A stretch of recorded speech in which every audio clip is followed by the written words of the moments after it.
Ang inosenteng campus beauty, sa kabila ng malakas na ulan, ay sumugod sa pinto ng bahay ko. Para lang makitulog sa akin ng isang gabi.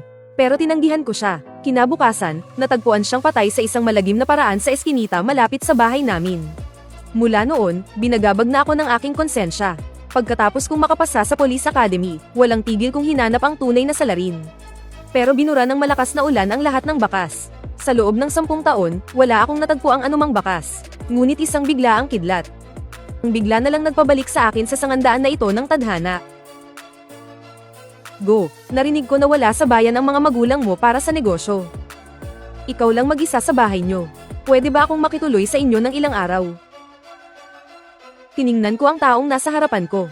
Hindi ko na malayang iniabot ko ang aking kamay para hawakan siya. Instinktibong umiwas si Baiwei. Pero dahil kailangan niya ng tulong, pinigilan niya ang sarili. Nanigas siya sa kanyang kinatatayuan. Naramdaman ko sa dulo ng aking mga daliri ang lamig ng kanyang balat.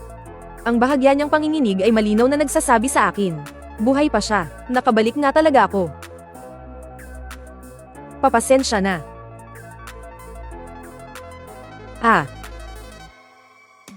Hinayla ko siya sa aking mga bisig. Sa gitna ng malakas na buhos ng ulan, namayani ang katahimikan sa pagitan naming dalawa. Nanigas siya sa aking yakap. Hindi siya makagalaw. Mabilis ko siyang binitawan. Umatras ako sa gilid ng ilaw. Nakita kong nilalamig ka ng husto. Hindi ko sinasadyang bigyan ka ng kaunting init. Pasensya na. Tumagilid ako. Pinapasok siya sa loob. Habang tinitingnan ko ang mapatla niyang mukha, hindi ko maiwasang maalala ang nakaraan. Sa nakaraang buhay, pagkatapos gawin ni Soito ang krimen na ito sa lungsod ng Shanghai. Naglaho na lang siya na parang bula. Sa pagkakataong ito, hindi ko lang siya ililigtas. Gagamitin ko rin ang aking maraming taong karanasan sa pag-iimbestiga. Para ngayong gabi pa lang ay mahuli na ang tunay na salarin sa pinangyarihan ng krimen. Si Baiwei ay bal-isang nakatayo sa may pasukan. At kinakabahang hinihila ang dulo ng kanyang damit. Nang makita niyang tumalikod ako para kumuha ng tsinelas, mas lalo siyang nataranta. Basa ang medyas ko. Madudumihan lang ang tsinelas. Nakayapak na lang akong papasok. Tutulungan na lang kitang mag-mop mamaya. Sa isang gabing maulan, isang lalaki at isang babae ang mag-isang nasa iisang kwarto. Ang sitwasyong basang-basa ang buong katawan ay nagdulot sa kanya ng matinding pagkabalisa. Mariin niyang ibinaon ang kanyang mga kuko sa kanyang palad. Pinipilit na pakalmeyan ang sarili. Habang nakatalikod ako, mabilis niyang ginamit ang gilid ng kanyang mga mata para tingnan ang paligid, hanggang sa makita niya ang mainit na tsaa at ang magugulong curtain sa lensita. Sakalang bahagyang lumuwag ang naninigas niyang likod. Pantuyo ng buhok, kung okay lang sa'yo, gamitin mo muna. Pwede. Pwede bang makahiram ng damit? Noon ko lang napansin, mahigpit niyang hawak ang basang-basa niyang damit. Tutal magpapalit ka na rin lang ng damit, maligo ka na lang ng mainit, para hindi ka lamigin at magkasipon. Walang bathtub sa guest room. Doon ka na sa banyo sa kwarto ko. Ihahanda ko ang mainit na tubig. Nahihiyang yumuko si Baiwei.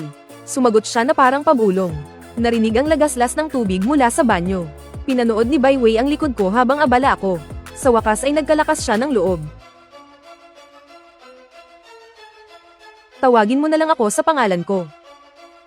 Gusto mong malaman kung bakit hindi ko tinatanong ang dahilan ng pagpapatuloy mo. Nagulat na itinaas ni Baiwei ang kanyang ulo. Tumango siya na puno ng pagtataka ang mga mata.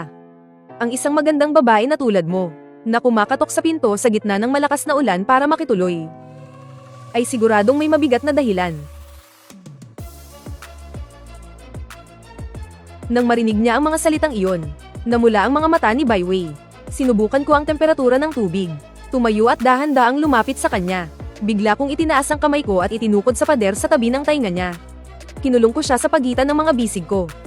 Hindi ako nag-aalala na mayroon kang ibang intensyon. Pero hindi ka ba natatakot na tumira dito? Na baka may gawin akong masama sa'yo? Nakasandal si Baiwei sa pader. Marahan niyang kinakagat ang kanyang labi. Naramdaman niya ang isang mainit na agos na damaloy sa kanyang buong katawan. Baiwei, tiwala ako sa'yo.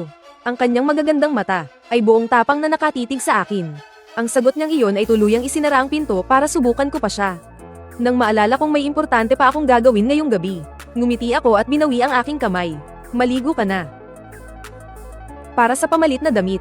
Sa sukat ng katawan mo, pwede mo na itong isuot na parang bestida. Pansamantala muna. Ang mga damit mo naman, ilagay mo sa washing machine. Pagkatapos labhan, ilagay mo naman sa dryer. Matutuyo din kaagad yan. Umalikod si Baiwei at pumasok sa banyo. Salamat na iyon. Kalahati ay pasasalamat sa pagpapatuloy sa kanya. At kalahati ay para sa aking pag-unawa at pagpaparaya. Habang naririnig ko ang lagaslas ng tubig mula sa banyo. Ngumiti ako, tumalikod, at lumabas ng kwarto para maghanda ng salabat. Pagkaraan ng ilang sandali, bumukas ang pinto ng banyo. Lumabas si Baiwei na suot ang isang maluwag na sweatshirt. Bahagyang namumula ang kanyang mga pisngi dahil sa singaw ng mainit na tubig. Kitang-kita ang maputi niyang balat sa ibabaw ng kanyang mga tuhod. Sinuot ni Baiwei ang malambot at mainit-init na tsinelas. Nabawasan ng husto ang hiya na kanyang nararamdaman. Pagkalabas niya ng kwarto, naamoy niya agad ang matamis at mainit na halimuyak ng salabat na may pulot. Lumapit ako habang may hawak na mug. Napadaan ang tingin ko sa maluwag na kwelyo ng kanyang sweatshirt. Napalunok ako. Heto, uminom ka ng salabat. Kinuha ni Baiwei ang mug. At dahan-daang humigop mula rito. Gusto mo bang ipagluto kita ng noodles? Hindi ba ito masyadong abala? Anong abala? Saglit lang naman ito. Umupo ka muna, dadagdagan ko ng 2 itlog. Tatayo na sana ako, nang hilahin ako ng isang maliit na kamay. Tutulong na rin ako. Pagdating sa kusina, labis na nagulat si Baiwei sa galing kong maghiwa. Sa sangkalan, mabilis nang nahiwa ng maayos ang kamatis at hamon. Umakyat si Baiwei sa isang maliit na bangkito, para abutin ang karton ng itlog sa pinakamataas. Sa kanyang pagkilos, biglang umangat ang laylayan ng maluwag niyang hoodie. Napasulyap ako, at biglang namula ang aking mukha. Nagmamadali kong hinayla pababa ang laylayan ng hoodie, pero nawalan siya ng balanse sa bangkito. Agad akong umalalay mula sa likod niya. Pero hindi inaasahang dumulas ang palad ko sa isang lugar na hindi dapat hawakan. Nanlambot ang kanyang katawan. Ang amoy sandalwood mula sa kanyang buhok at ang citrus na amoy ng kanyang sabon ay biglang naghalo. Pareho kaming natigilan sa aming kinatatayuan. Hanggang sa tumalsik ang kumukulong tubig mula sa kaldero. Doon lang nabasag ang nakakailang na sandali. Mabilis kong binawi ang aking kamay. At umatras ng bahagya, sinuksok ko ang sandok sa kanyang kamay. Ikaw na ang maghalo. Nang tumalikod ako, napansin ko sa salamin ang namumula kong tenga. Sa dinami-dami pala ng taon. Hindi naman sa wala akong pakiramdam sa mga babae. Kundi wala lang talagang ibang tao na nakapagparamdam sa akin ng ganitong kilig. Namumula ang mukha ni Baiwei. Habang nakayukong hinahalo ang noodles. Ang lagitik ng ginigisa. Ang tamang-tamang nagkubli sa dagandong ng aming mga puso. Pabilis na pinuno ng bango ng tomato noodle soup ang kusina. Inilapag ko ang noodles sa mesa. Sadyang iniiwasan ang dulo ng kanyang mga daliri. Mag-ingat, mainit. Ikaw nang bahala kung anong channel ang gusto mo. Sa sandaling umilo ang telebisyon. Nabigla si Baiwei at nabitawan ng kanyang chopsticks. Pinapalabas pala sa screen yung nakalimutan kong ilipat. Sobrang tindi ng eksena. Dahil sa hiya, bahagya akong umubo. Mabilis kong inilipat sa on-demand na palabas sa TV. At pinindot ko na rin ang Crayon Shin-chan. Muntik ko nang makalimutan. Noon kasi, iyon ang dahilan kung bakit ayaw kong mahuling nanonood nito. Kaya tinanggihan kong pumasok ang campus bell. Buti na lang, pagkatapos ng maraming taon, mas makapal na ang mukha ko ngayon. Hindi na namumula ang mukha ko o kumakabog ang dibdib. Nagkunwari akong parang walang nangyari at mabilis itong inilipat. Mabilis ding iniba ni Baiwei ang usapan. Ang galing mo pala magluto. Kumuha ako ng tissue, at dahan-daang pinunasan ng maliliit na pawis sa dulo ng kanyang ilong. Dahan-dahan lang sa pagkain, mayroon pa sa kaldero. Seryoso siyang kumakain ng noodles. Halatang-halata sa mukha niya ang kasiyahan. Isang mangkok lang busog ka na. Pagkasabi niya noon. Para akong biglang nag-react. Napatingin ako sa orasan sa pader. Mula sa oras ng insidente sa nakaraan kong buhay. Mga kalahating oras na lang ang natitira. Kailangan kong malaman kung sino talaga ang salarin. Paikli na ng paikli ang oras. Naghanda akong umalis agad para mag-imbestiga malapit sa pinangyarihan ng krimen. Kinuha ko siya ng isang basong tubig at kumot at ikinumot sa kanya. Dahil busog ka na, manood ka muna ng TV sa sala para matunawan ka. Ako na ang maghuhugas ng mga plato pagbalik ko. Lalabas lang ako sandali para bumili ng makakain. Babalik din ako kagad. Lalabas ka pa rin kahit ganito kalakas ang ulan. Pagdating ko sa pinto, bigla akong huminto at lumingon. Nag-aalala ako na baka plinano ng salarin ang krimen. Baka nga sinundan na siya at nagtatago lang sa malapit. Tandaan mo, bago ako makabalik, huwag kang magbubukas ng pinto kahit sino pa ang mag-doorbell. May susi naman ako, hindi na ako kailangang mag-doorbell. Tumango si Baiwei na parang isang maamong kuting. Mahigpit niyang ibinalot ang sarili sa kumot, kasabay ng pagsara ng pinto, habang nakatingin sa walang laman na kwarto. Nakabaluktot siya sa sofa, tahimik na naghihintay sa aking pagbabalik. Binuksan ko ang itim na payong at lumabas sa ulan. Sumulyap ako sa aking waterproof na relo. Ang oras ay alas 9:58 ng gabi. Sa nakaraang buhay, ayon sa pagsusuri ng forensic, ang oras ng pagkamatay ni Baiwei ay bandang alas 10:30. Ang target ko ngayong gabi ay ang nasa daan na tiyak niyang tinahak sa nakaraang buhay. Ang 24-hour convenience store na iyon. Sa nakaraang buhay, nanghiram si Baiwei ng payong sa convenience store. Pagkatapos kumain, saka siya nagtungo sa eskinita kung saan nangyari ang krimen. Bagamat nanatili siya sa bahay ko ngayong gabi, ngunit kailangan kong kumpirmahin kung magkakaroon ng pagwawasto sa pamamagitan ng kapalit. Nahahayaan ng ibang tao na mamatay sa lugar na iyon para palitan si Baiwei. Hinding-hindi ko hahayaang mangyari iyon. Habang nasa daan, kinuha ko ang aking cellphone para tingnan ang CCTV sa bahay. Sa screen, nakabaluktot si Baiwei sa sofa habang yakap-yakap ang mga tuhod at nanunood ng TV. Nang makumpirmang nasa bahay lang siya at hindi gumagala, binilisan ko ang aking paglalakad. Pagdating ko malapit sa convenience store, nakarinig ako ng isang pigil na daing. Sa tabi ng basurahan sa bungad ng eskinita, may nakabaluktot na isang payat na anino. Pinapalibutan siya ng ilang mga basagulero, sinusuntok at sinisipa. Mayabang nilang tinatanong kung ano ang itinatago niya sa kanyang kamay.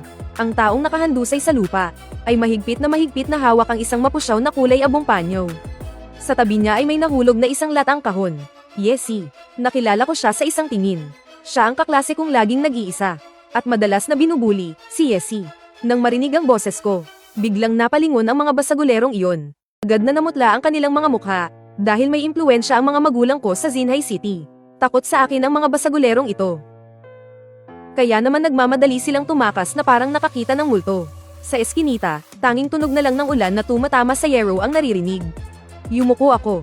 Maingat kong isinilong ang payong sa gitna ng gabi. Ayos ka lang ba? Gusto mo bang dalhin kita sa ospital? Sa kanyang pulso, nandoon pa rin ang peklat mula sa paso niya 3 buwan na ang nakalipas. Inabot ko ang kamay ko para tulungan siya. Pero para siyang nakuryenteng binawi ang kamay. Tumama ang bakal na kahon sa pader. Ilang Crayola at kalahating supot ng pagkain ng pusa ang gamulong sa maputik na tubig. Salamat. Yumuko siya para kunin ang kanyang bag. Tinakpan ng basang-basa niyang buhok ang nunal sa gilid ng kanyang mata. Napansin ko na may maitim at kulay kapeng dumi sa singit ng mga kuko niya sa kaliwang kamay. Parang tuyo, na dugo. Ang lakas-lakas ng ulan. Umabas ka pa para magpakain ng mga pas ang gala. Bigla siyang umubo ng malakas. Nanginginig sa ulan ang kanyang payat na mga balikat. Hinubad ko ang jacket ko at inihagis sa kanya. Isuot mo, di ba nasa business trip na naman ang nanay mo? Kapag nagkasakit ka na naman, sino ang mag-aalaga sa kapatid mo? Sa sandaling iyon, biglang lumitaw sa isip ko ang kuha sa surveillance camera mula sa dati kong buhay.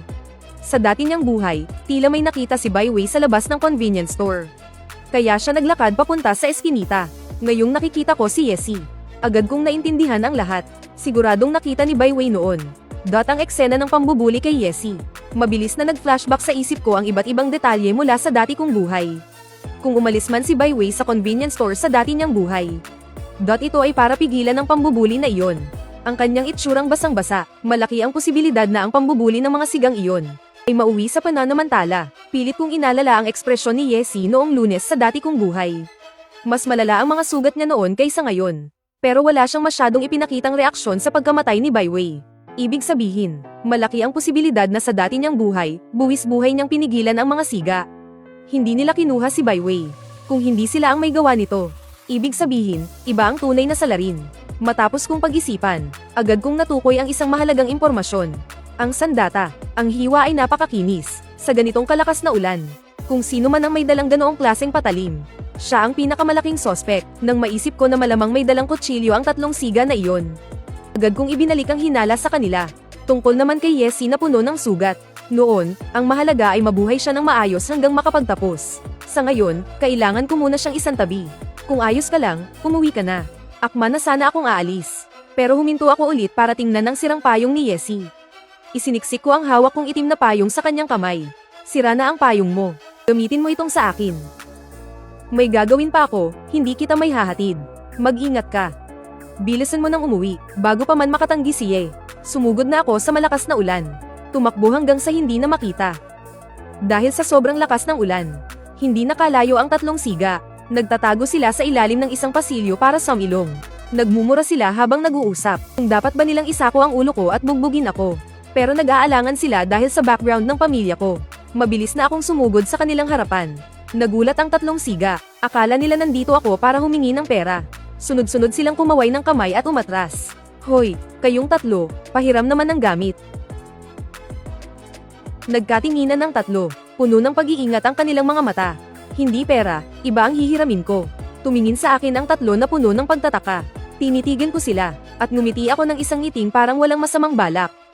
Pahiram ng kutsilyo. Natigilan sa kinatatayuan ang tatlong siga. Halatang hindi nila naintindihan ang sinabi ko. Kayong tatlong siga, huwag niyong sabihing lumalabas kayo na wala man lang dalang kutsilyo. Mukhang gumana ang pang-uudyok ko. Inis na naglabas ng balisong mula sa kanyang bulsa ang lalaking may berdeng buhok. Mismo sa harapan ko, sinulyapan ko lang ito ng isang beses. At sigurado akong hindi ito ang nasa ulat ng forensic. Iyong fruit knife na may malinis na hiwa. Masyadong magarbo ang isang ito. Magbibigay ako ng 100 piso. Para sa isang kutsilyong katulad ng fruit knife na iyon.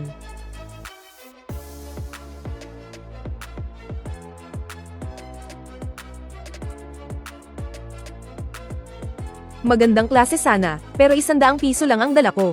Hayaan na lang, binaliwala ko ang kanilang mga pagdududa at pagmumura. At diretsyong tumalikod, muling sumuong sa malamig na buhos ng ulan. Wala sa tatlong sigang ito ang sandatang hinahanap ko. Tuluyan nang naputol ang lid na ito.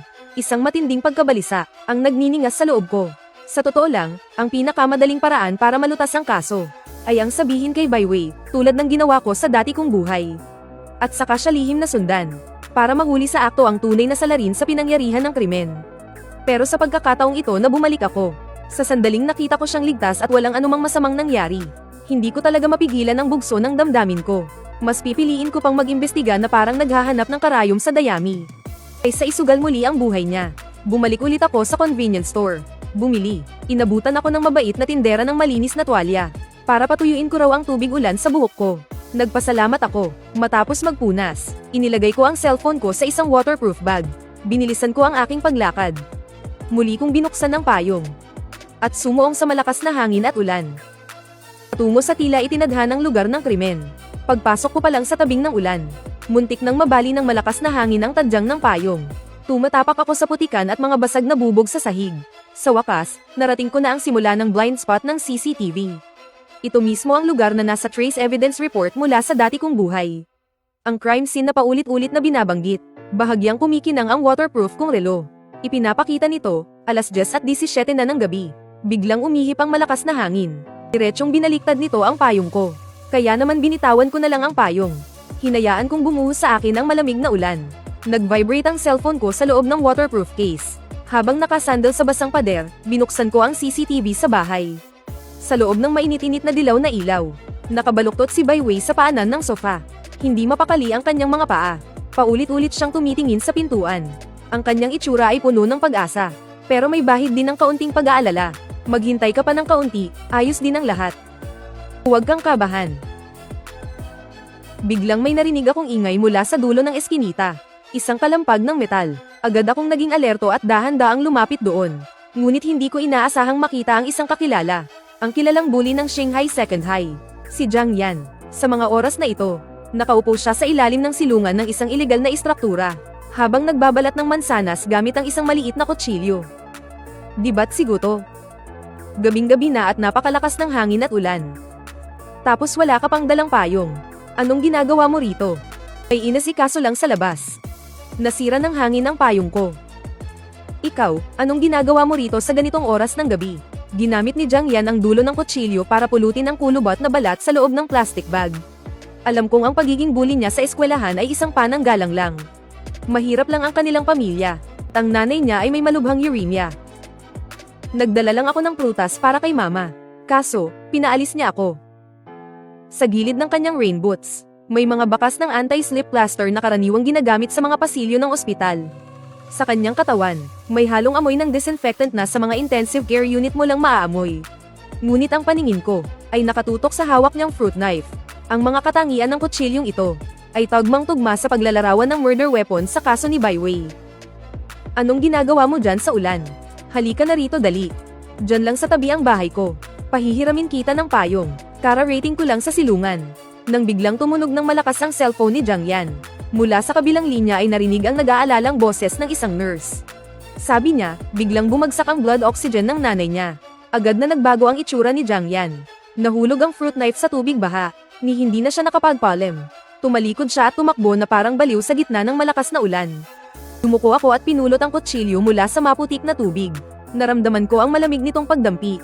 Matapos ang masusing pagsusuri, tuluyan kong nakumpirma sa oras na ito, na lumitaw sa lugar na ito, na ang sukat at itsura ay perpektong tugma. Ito ang kritikal na sandatang pumatay kay Bai Wei sa nakaraang buhay. Kung hindi sinasadyang naihulog ni Jiang Yan ang sandata, ang tunay na salarin, ay malamang na sa loob ng susunod na kalahating oras, ay dadaan at pupulutin ito. Huminga ako ng malalim, at ibinalik ko ang kutsilyo sa dati nitong pwesto. Gamit ang aking maraming taon ng karanasan sa investigasyon, umatras ako sa dilim, at tahimik na nag-abang, walang tigil ang buhos ng ulan. Alas 10:35 ng gabi, isang lalaking amoy alak, isang palaboy na pagewang gewang na pumasok sa silungan. Sinipa niya ang isang lata. Ang kanyang sapatos na puno ng putik ay mariing tumapak sa hawakan ng kutsilyo. Bumaon ng malalim ang talam nito sa putik. Pagkatapos, umalis siyang pagewang gewang habang bitbit ang kalahating bote ng alak. Alas 10:47 ng gabi, isang delivery rider ang biglang huminto para sumilong sa ulan. Hindi sinasadyang natapakan niya ang likod ng kutsilyo at nadapa. Tumayo siyang nagmumura, nasipa ng paa niya ang talam papasok sa siwang ng kanal, model. Agad na natakpan ng putik ang buong kutsilyo. Sumapit na ang alas 10:55 ng gabi.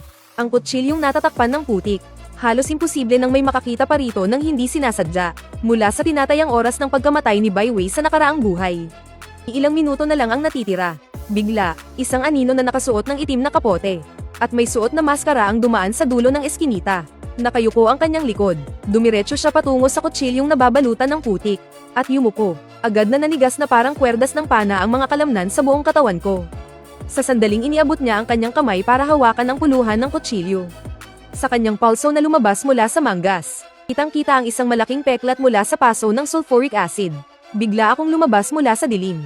Sa tulong ng madilim na ilaw, malinaw kong nakita ang mukha sa ilalim ng kapote. Ito pala ang kilalang napakabait na tao sa Shanghai No. 2 Middle School. Ang guro sa chemistry na si Li Mingyuan. Parang binagyo ang kalooban ko. 3 buwan na ang nakalipas. Siya ang nagprotekta sa mga nag-aaway na estudyante sa laboratorio. At siya pa mismo ang napaso ng sulfuric acid. Pagkatapos noon, malumanay pa niyang pinayapa ang estudyanteng may kasalanan. Kilala rin siyang isang underdesaya. Walang masabing masama sa kanya ang mga taga roon. Pero kung siya ang salarin, lahat ng mga katanungan mula sa nakaraang buhay ay magkakaroon ng saysay. Sa nakaraang buhay, inatake si Bai Wei sa isang madilim na eskinita. Ngunit walang bakas na sinubukan niyang tumakas. Ito ay dahil, lubos din siyang nagtiwala sa mabait at maginoong lalaking ito. Kung inalok ni Li Mingyuan na gamitin ang kanyang kapote para pasilungin siya sa ulan. At ihatid siya sa bahay para alagaan ang asawa nito. Sa gitna ng malakas na ulan, sa kalaliman ng gabi, at sa kawalan ng pag-asa. Hindi magkakaroon ng kahit kititing na pagdududa si Bai Wei. Nang maisip ko ito, nakaramdam ako ng matinding pighati, pero hindi ako pwedeng kumilos ng padalos-dalos. Total, ang Li Mingyuan ngayon ay hindi pa naman gumagawa ng krimen. Nagpa siya akong gamitin ang aking mga kaalaman sa investigasyon, para alamin ang dahilan kung bakit siya nasa labas ng hating gabi. Teacher Lee, agad na itinaas ni Li Mingyuan ang kanyang ulo, model. Nakita niya ang itsura kong basang-basa, puno ng gulat at pag-aalala ang mukha niya. Ah, Gu Nancheng. Bakit basang-basa ka? May inasikaso lang sa labas. Naabutan ako ng ulan. Sir Lee, bakit po kayo lumabas sa ganito kalakas na ulan? Pinakatitigan kong mabuti ang kanyang ekspresyon. At matalas kong napansin, ang bahagyang pag-aalinlangan sa kanyang mga mata. Wala naman. Lalabas lang sana para bumili ng sigarilyo. Nagsisinungaling siya, hindi naninigarilyo si Li Mingyuan. At kinikilala pa siya ng lahat bilang isang mabuting padre de pamilya. Aluwag itong kapote ko. Pumasok ka muna rito para sumilong. Ihahatid kita sa bahay ko. Tapos, ipapahiram ko sa iyo ang kapote para makauwi ka. Ganoon pa rin ang mabait at palakaibigan niyang itsura. Tulala akong tumango, at sumiksik sa ilalim ng kapote niya. Sa aming pagsisiksikan, napansin ko ang tingin niya, na biglang napasulyap sa katabing adult item vending machine. Bago ito mabilis na binawi, nakbayan niya ako, habang naglalakad, para akong tulala at wala sa sarili. Pagdating namin sa tapat ng bahay nila, biglang kinuha ni Li Mingyuan ang kanyang cellphone. Nagpadala siya ng mensahe, at mabilis itong itinago ulit. Nakalimutan ko ang susi ko. Maghintay muna tayo sandali. Pero kanina, malinaw na naramdaman ko, na may nakasabit na mga susi sa kanyang baywang. Ito na ang pangalawa niyang pagsisinungaling ngayong gabi.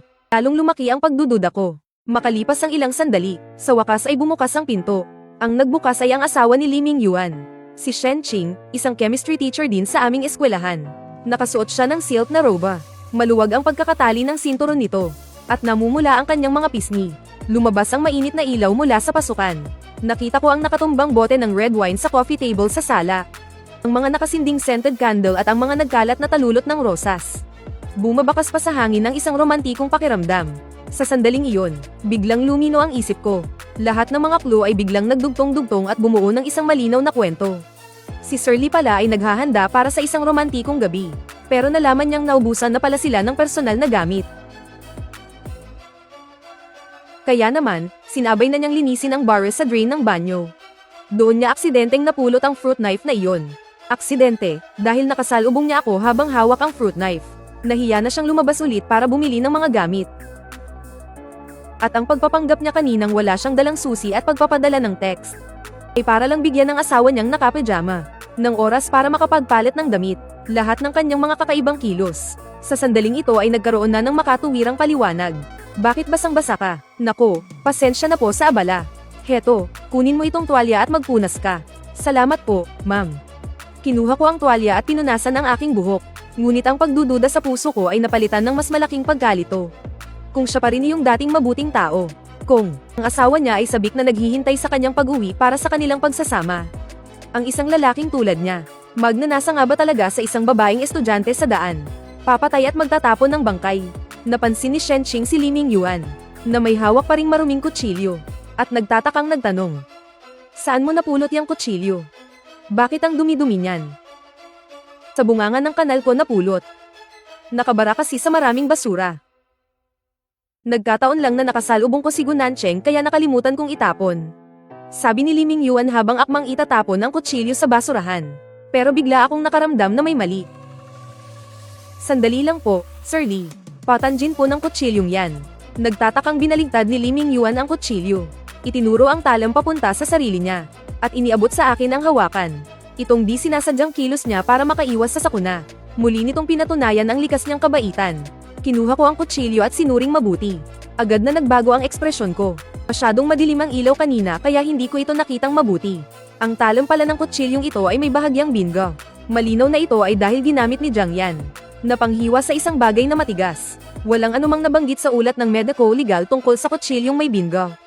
Dapat ay may malaking pagkakaiba ang hiwa. Nangangahulugan ito na hindi talaga ang kutsilyong ito ang tunay na sandata sa krimen. Maling-mali ang taong pinupuntirya ko.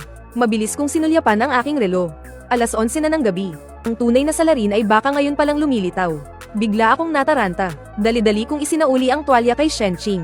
Pasensya na po, Sir Li. Masyado ng gabi. Kailangan ko na pong magmadaling umuwi. Pahiram po muna ako ng kapote ninyo. Isinauli ko ang kutsilyo sa kamay ni Li Mingyuan. Isinuot ko ang kapote, at sumuong sa malakas na ulan.